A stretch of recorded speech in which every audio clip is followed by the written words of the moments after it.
welcome back to Talk Wordy, my hub for all of the words that I read, write, or otherwise want to yap about. Today, I have a very, very special guest that I have been dying to tell you about. She is the author of romances about ambitious girls with big dreams and the boys who love them for it, including Finding Her Edge, which just got adapted into a hit Netflix TV series that's now streaming and officially renewed for a second season.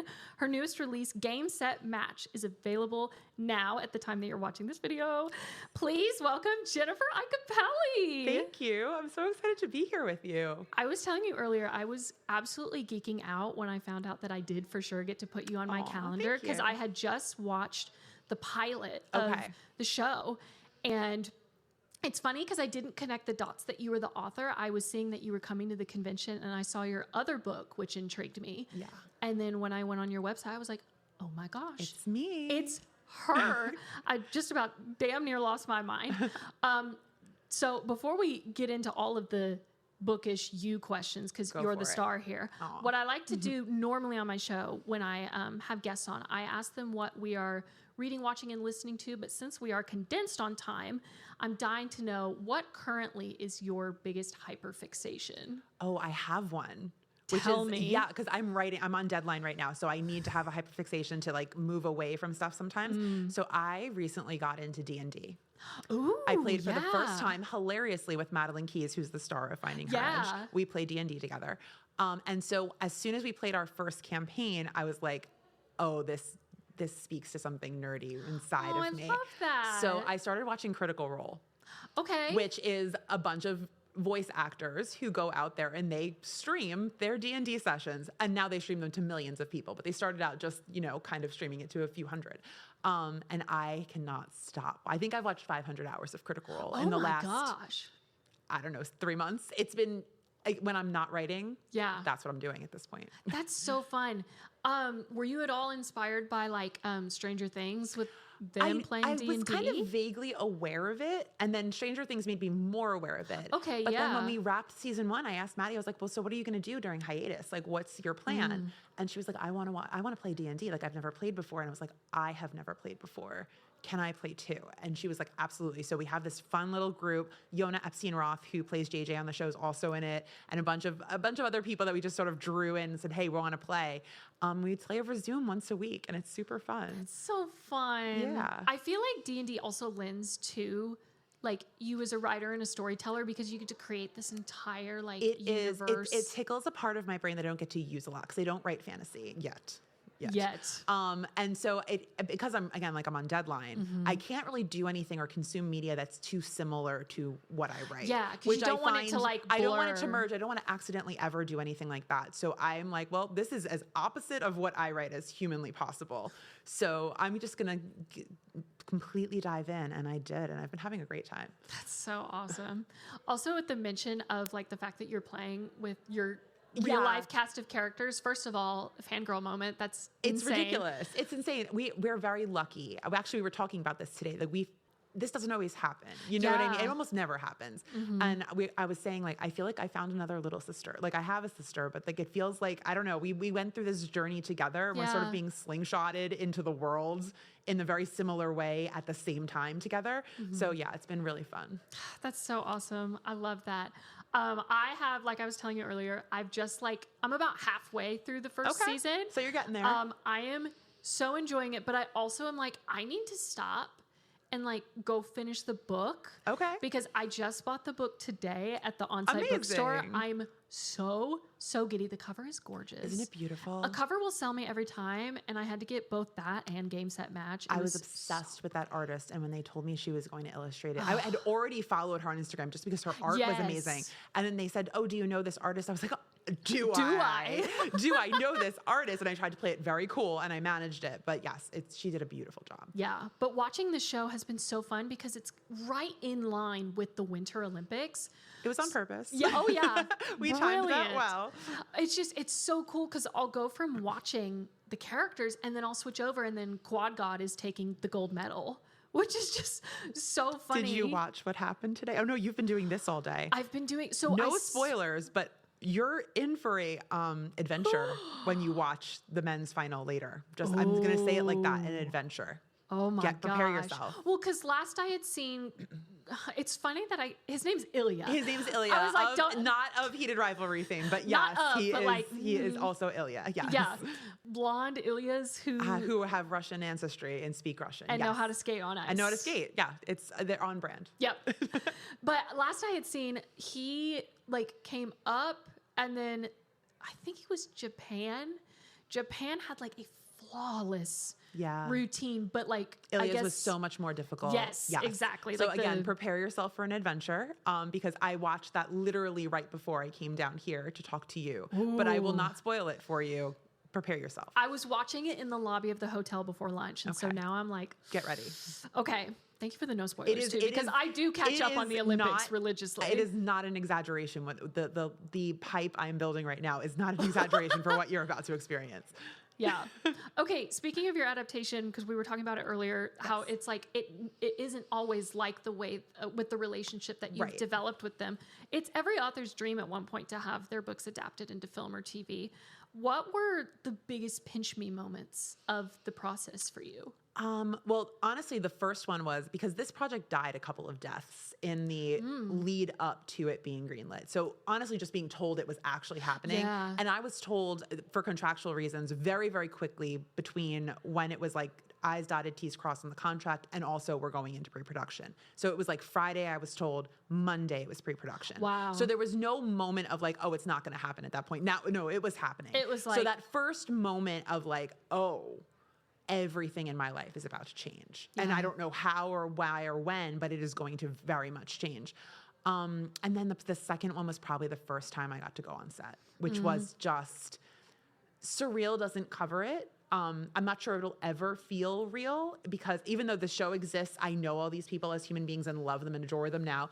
But like that first moment you step out of the car and the world I built in lockdown, by the way, I wrote this book in lockdown, has now come to life in a very real way beyond anything. It's like both in the fact that you wrote it in lockdown, but also the fact that it's real. Like the world has truly opened up. And they did such a beautiful job. Like there's things that definitely changed between the book and the adaptation, but they did such a beautiful job of keeping the core of it. The things that I imagined look like what I imagined. And that's the most important thing for me, at least. And it just, mind blowing. That's so surreal too, because a lot of people, when they have their stuff adapted, they think, oh, like what's going to get cut? What's going to, I think there's a fear there for sure, where you think like, okay, this is the dream. Everyone dreams of like it's even the joke, like, oh, you should have a TV adaptation of your books. And you're like, oh, I'll get right on that. Like, I'll call Oprah and get on her book club, like same kind of thing.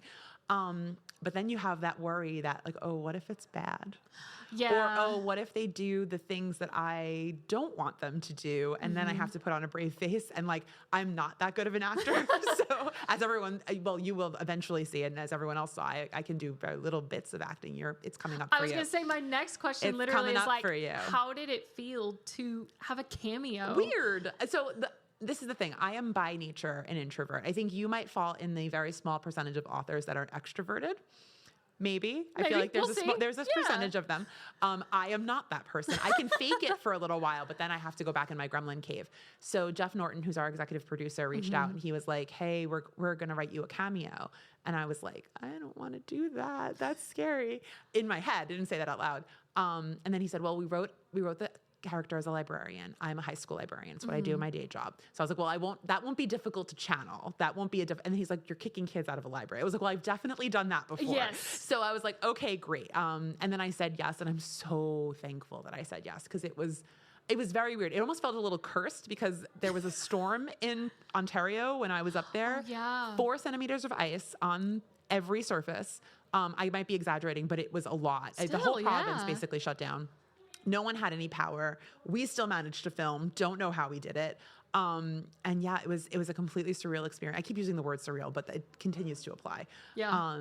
And it was just very fun. And now I have a little IMDb credit on there. I'm listed as an actress. Like, come on. What are we talking about here? Update that Instagram bio immediately. Star of, not just author of. Yeah. Like #1 best-selling author, librarian by day, actress by night. Obviously. Speaking of like you being a librarian, how do the students in your high school? I think it's very weird for them. They're all very excited for me, which is wonderful.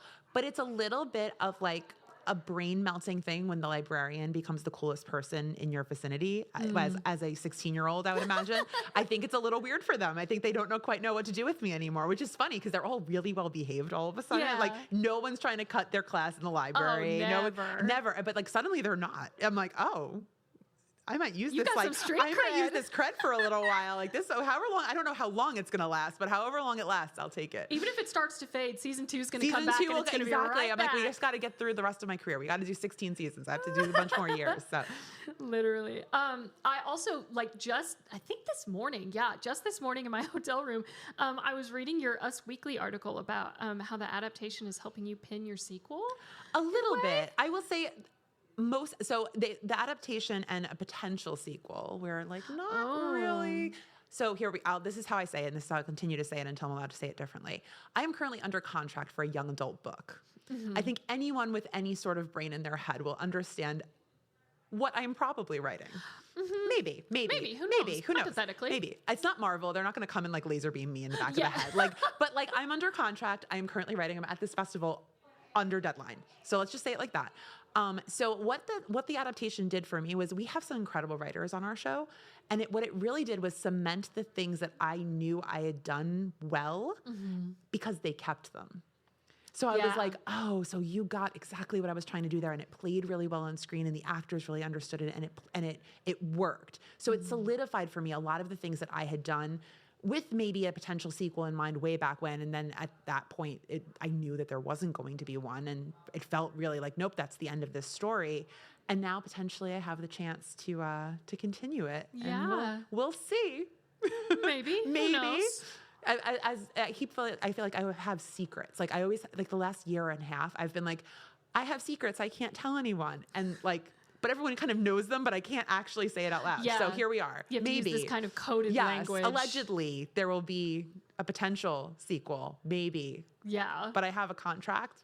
But I think it's cool that the adaptation of the book helped you realize, like, yes, I made the right choice. It put me back in that world in a very real way, which I think any author would be grateful for, because now you can actually see it play. And then there are differences. You'll see. I mean, as you read the book and you watch the rest of the season, there are differences, but the heart of it's still there. And so I wrote that book 5 years ago now. So that's a long time in writer world. You sort of put it to the side a little bit. You have to write new stuff.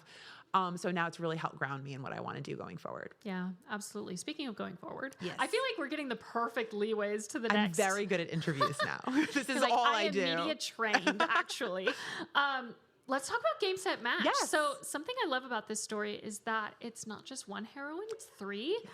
What made you want to write a story in this way? And are there any pieces of you in each of your female leads? Great question. Well, first of all, I wish I had a philosophical writerly sort of answer about why I did it that way. The answer is it was my very first book. Really? It was. It was the very first thing I ever wrote.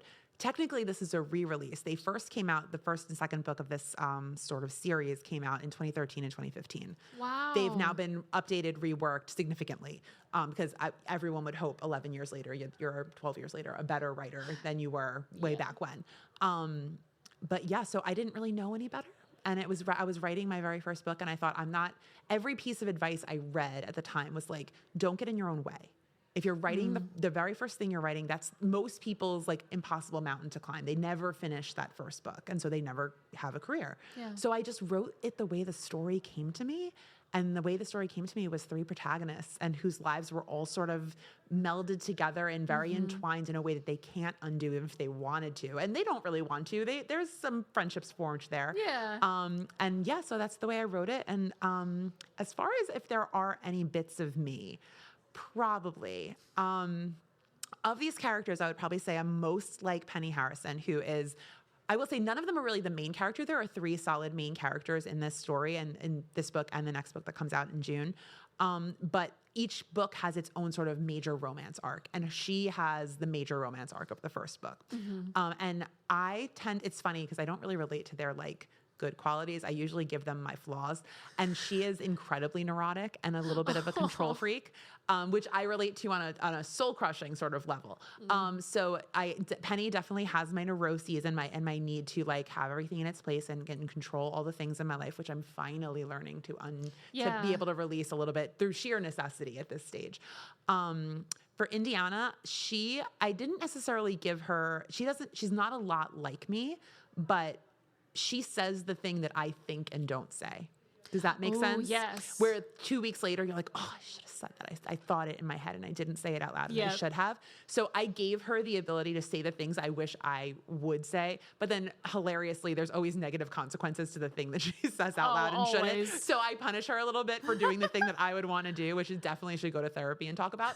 And as far as Jasmine's concerned, I think Jasmine for me was more of an experiment of, what is it like when you have these incredibly high achieving parents and maybe you don't live up to what they were able to accomplish? And while I can't necessarily relate to that, I mean, my parents are very accomplished people. She is an eldest daughter. She feels a lot of responsibility to achieve. And so I think I gave her a little bit of that because I am also an eldest daughter who felt a lot of responsibility to achieve, and it's never enough. Even though, again, my parents are lovely and never put that kind of pressure on me. It didn't matter. It's just, I think it's ingrained. Yes, it's always the role. I am also an eldest daughter. There you so go. I feel like it's just a role we naturally assume. It's when we become conscious of it. It's like part societal. It's part just like, oh, you're the first one, so they don't really know what they're doing, so you got to figure it out yourself. Yeah, we're the test child. We're the child where the parents are like, oh, I'm going to enforce this rule so hard. Exactly. And then they get tired of doing it by the second kid. I'm like, oh, so why does he get My sister had it great. It was amazing. Yeah. I know my little brother's, I am too spoiled rotten. My family is wonderful, but like, that younger brother, man. Do whatever they want. Yep. And there is a younger brother in this story that Penny Harrison has a younger brother who kind of gets away with everything. So a little tribute in there to all the younger brothers in the world. We love them. We love do. Them. But man, us eldest daughters, we deserve a break. We suffer. Yes. You obviously write a lot of sports romance. Do you ever do any kind of like physical research of like trying to learn any like mechanical stuff of the sport you're writing about? It's funny. Some of it is sheer just, I don't even know what to call it, but I've been a fan of the thing for so long. It feels like I know how to do it, even though I absolutely don't know how. Like one of my books, Break the Fall, is about an Olympic gymnast. We just talked about being tall before. Yeah. I was born too tall to be in a gymnast. But I remember when I was drafting that book, dreaming of being on the uneven bars. And like I could imagine and feel what it was like. And so I think it's more just having a super, super hyperactive imagination that I've had since I was, a little kid, which is how we end up writing stories as an adult. But yeah, I think, so for tennis, it was easy. I took tennis lessons when I was young. I grew up in Queens. I took tennis lessons at the National Tennis Center. I was not that level of good that implies. I was fine at tennis. But yeah, so I think I was an athlete growing up. I was an average athlete, I would say. But because I had sheer proximity to sport all the time, I'm such a sports fan, it was easy to imagine. Yeah. Yeah, so I don't necessarily go out there on the figure skates. I don't need a broken ankle or I know. I'm like, I'll do a couple laps at my local mall. Yeah, exactly. Rink. Like I'm near the wall. I mean, I'm okay without it, but near it, just in case, like that. I don't really need to channel that. I'm good. Yeah, it's like luckily I'm not bad enough to where I need one of those like walkers. Oh yeah, like they do at the roller rink. I do applaud people who do it because clearly you're taking a risk and you're learning a new thing. Oh yeah. But I don't have that level of self-confidence to be that bad at something out in public with other people. So good for them. Amazing. Yeah. I look at them and I'm like, oh wow, you're amazing. You're out there doing this. Yes. But I can't. No, literally the last time when I was young, I would go to the roller rink all the time and I'd be like, that's so silly. That guy's using a walker to like get around the rink. And now that I'm older, I'm like, they're so vulnerable. They're so vulnerable. They're so brave. And I would never be vulnerable enough to do that. So bravo. No, I'd be like, who has their phone out to take my picture? Right, exactly. Exactly. That's so funny. My last question for you is, at the end of the day, what is it about writing romance that really just captures the magic for you? Because you've been writing for so many years, like 15 years now. Yeah. Which, first of all, congratulations! Thank what you. An incredible career longevity. But perseverance, friends. Yeah. It doesn't happen overnight. Everyone's like, wow, that happened so quickly. I was like, nope, I'm a full high school sophomore in career years. Yeah. So I think for me, it's just, I crave the happily ever after. Yeah. And I think, growing up, in a world where you're not guaranteed a happily ever after really ever. And I think we're learning that even more now in the last few years. I feel like that's what keeps me coming back. I want a space for people to be able to go and be like, well, I'm going to be satisfied by this. It's going to give me that. It's not going to be like, oh, we're inverting the trope and we're, subverting this or doing that, or like, oops, sorry, I pulled the rug out from under you. Yeah. You know what you're going to get, and it's going to be happy. And there's something just so fundamentally important to me about that. Yeah. I love that. Oh, you. Good answers all around. Okay, so at the time that we're filming this, we are at Love LitCon. We are in beautiful San Diego. Yes, it's gorgeous. It's like 60-something degrees outside. I came off the plane and I was like, I'm never leaving. I know. I'm like, I just need a light jacket. And I'm set. I need a light jacket. But at the time that this episode's going to release for our future listeners, it won't be Love Lit. So where can we find you at Love Lit? Where's your table? Okay. Where are you at? I don't remember my table number, friends. I do remember that I am directly in front of the doors when you walk in, though. I believe there's like one or two authors. You can't miss her, folks. And then there's me. I'm directly in that middle row. I want to say it's like 68, but I could be wrong. But it's directly in front of the doors when you walk in. And then I will be on Saturday, I believe at 10:30, I will be moderating our Meet Cutes and Memes panel, which is all about pop culture and romance. And I'm so excited. And we're going to play a little game at the end of it. So please stop down. I think it's in the Coral Room, if I'm not mistaken. That sounds right. It sounds right. I'm a little bit of a mess lately. My brain's not really holding information, but I feel like that's generally correct. And then for all of our listeners that are listening to this in the future, where can they find you? Social media, website, all that good stuff? So on social media, on Instagram, where I am mainly, and then I'm also on Threads and TikTok vaguely. You can find me at Jennifer Carolyn, the traditional ways of spelling those names. It's my first and middle name. And then my website is jenniferiacopelli.com. Iacopelli, IACOPELLI, which is not easy for people to spell. So that's where I am. Awesome. Well, there you have it. Thank you so much for coming to Talk Wordy. And my thanks again to Jennifer Iacopelli for coming on the show. Such a starstruck moment for me. This is so fun. Thank you for having me. This has been wonderful. Absolutely. Don't forget to follow the podcast on Instagram at TalkWordyPod. And I will see you in the next one. Bye, you guys. Bye.